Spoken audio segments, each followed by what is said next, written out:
Hey guys, Donald Miller here.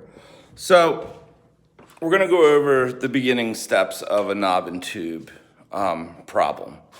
So for real estate especially, so if a knob and tube has come up on your home inspection report, I don't want you to, don't believe anything that the seller says or a real estate agent says or even some inspectors say, because your best interest might not be in their heart, okay?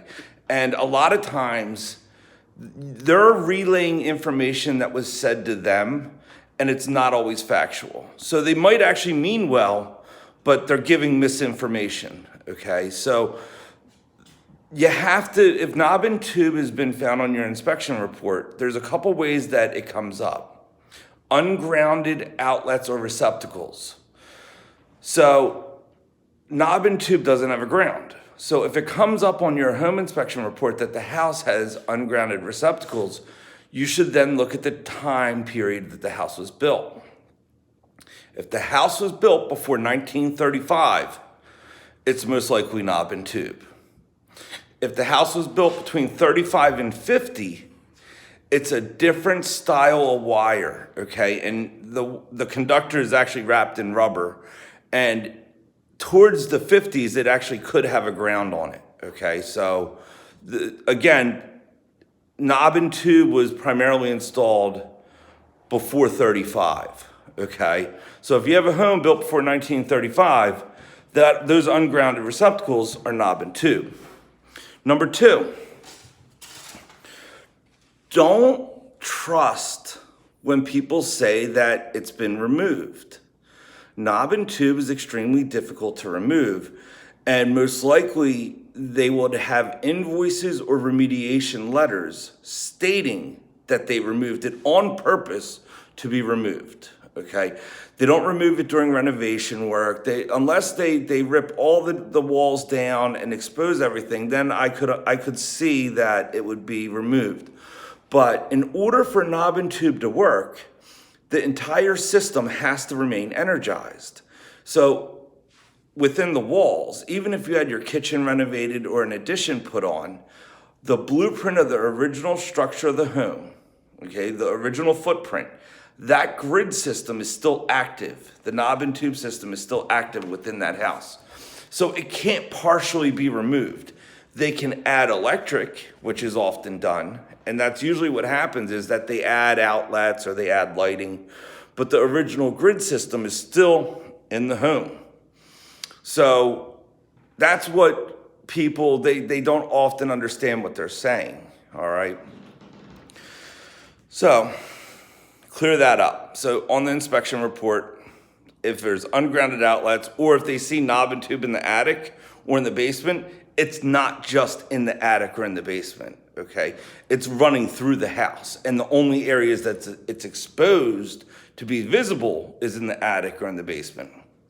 In the 90s, home insurance companies said that we could not have knob and tube in the panels, okay? So in the 80s and 90s, what happened was electricians removed the knob and tube from the panel.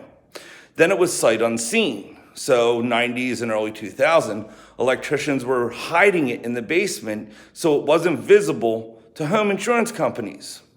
So oftentimes it's completely hidden except for maybe one or two little areas, and the entire house is knob and tube. The best way to go about it is, if your house was built before 1935, you most likely have knob and tube unless it comes with a remediation letter. But if it doesn't, hire a company to go in and look for the knob and tube, and hire a company that knows exactly what they're looking for. If you don't want to hire a company and you want to do it yourself, go into the house and open up the switches.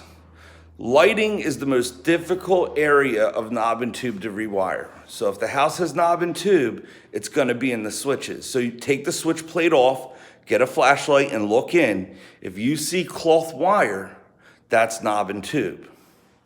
So now that we went over that, I'm starting a knob and tube rewire, all right?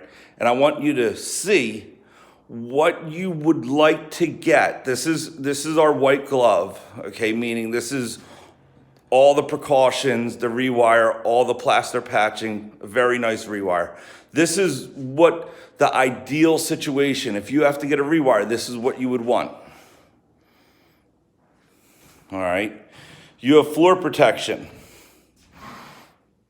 Knob and tube is a dusty job. That's why we recommend the house being empty. That's why we recommend it being done during a real estate transaction. This can be done with people living here, all right? We can rewire knob and tube with people in the home. It does require extra steps, okay? And oftentimes if you have children or if it's sometimes better that you stage the house and you leave for a couple weeks, and then I make a video like this, and wherever you are in the US, you can go on YouTube and watch what we're doing to your home. So let's go back to this walkthrough. So this is RAM board, all right? We buy enough RAM board that the company will actually put my logo on it for us. We buy it by the 18-wheeler load, and we RAM board the house, okay? Plaster dust goes everywhere. I'm about to rewire this house, and I'm probably gonna put 30 to 40 holes in it. They might be small, but there's gonna be 30 to 40 holes, and it gets dusty. And it's a fine dust it's a pain to have to clean up. Let alone, most likely has some lead in it from the paint over the years. When you cut through these walls, you're gonna be exposing lead. Okay, so a lot of these protocols are based on lead certification. Yes, we're lead certified. So these protocols are protect from lead exposure.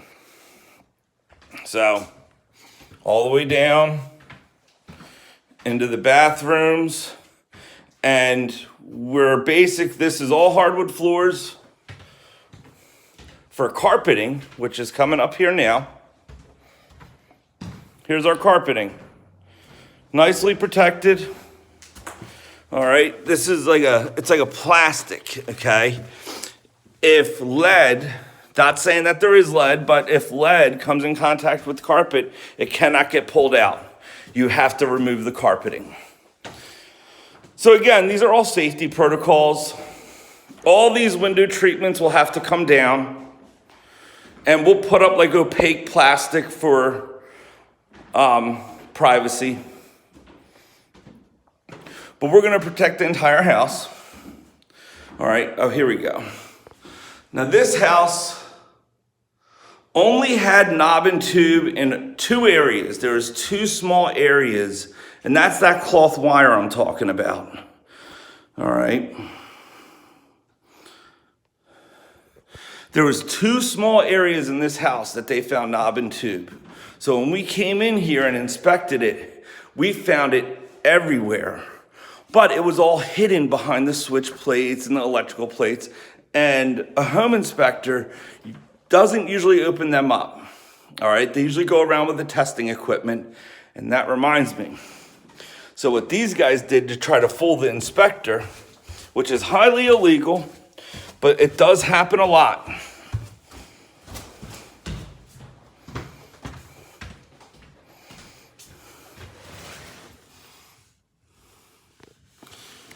See this white, I don't want to touch it, but see that white wire right here?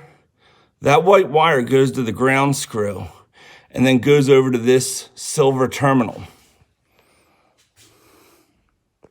By doing that, a tester reads that it's correct wiring. Okay, so the person, whoever did that, purposely did that to pass or fool an inspector. All right, so they're the little things that people do to try to avoid a knob and tube rewire. So when you're going to buy a house, okay, and it's before 1935, it's your due diligence, because if you don't and you have knob and tube, then it's left to you to repair it or fool the next guy. But what you would want to do is any home built before 1935, hire an electrician to go in and do a thorough knob and tube inspection. All right. And what you're looking for is a guarantee price. You don't want an estimate, and what you don't want to do is a line item estimate, okay? Line item estimates are dangerous because it might have a nice shiny low number, meaning they discovered 10 outlets. And because it's only 10 outlets, they're going to charge you, I don't know, $5,000, $6,000. Okay, it looks really nice, considering a remediation can get upwards of $20,000. The problem is with a $6,000 estimate, you hire the guy, he comes in, oh no, all of a sudden he discovers more knob and tube. And he has to charge extra for every little piece he finds because it wasn't on the original line item. Okay, that's why line item estimates are so dangerous, because they can sneak in extras as they discover more knob and tube wiring. All right, my recommendation is any knob and tube estimate you get, make sure it's a guarantee of remediation, that they guarantee their numbers, that they're guaranteeing the proper floor protection, patching, and that they removed all the knob and tube 100% from the home. And patching is another story.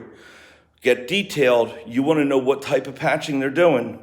Are they doing drywall patching? Are they doing spackle? Or are they doing the correct patching, which is, it's actually like a brown coat, which is called Structo-Lite.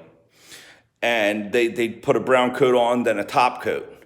That's the correct patch. And yes, it does cost a little more, but if you're comparing apples to apples and there's an estimate for $20,000 and you have another estimate for $19,000, and the $19,000 guy is using like a drywall or a spackle patch, go with the 20. Go with the higher. That higher number is giving you a far better quality of patch. So just learn to decipher a knob and tube estimate, because it is important that you understand what you're getting estimated. Because there are some unsavory electricians in this market that all of a sudden are starting to do knob and tube rewires. They weren't here 5 years ago, and they definitely weren't here 10 years ago. So thank you for watching. God bless. Enjoy your Friday.